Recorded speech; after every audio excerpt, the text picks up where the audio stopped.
Time now for our morning headlines, and neighbors say they believe it was racing and alcohol that caused an early morning crash in Waimanalo.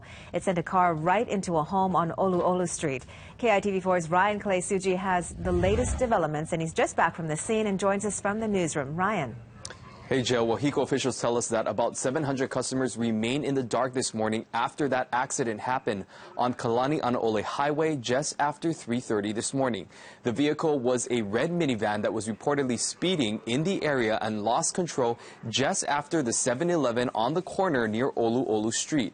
Now, the minivan then hit a parked car, then hit a power pole. The van then rolled into the front yard and ended up against the home. Now, witnesses say that the police helped a young man out of the van and that there may have been others in the vehicle that fled the scene after the crash. Now, that young man was described to be in his 20s and taken away in an ambulance to hospitals. Now, nearby neighbors also say that speeding and racing is very common in this area.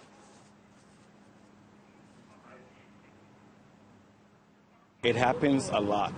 This corner lot here that I'm at, numerous times they already came through the yard at the corner because they're whipping it around the corner. They have hit this bus stop maybe about 10 times now. It's constantly. This corner is really bad.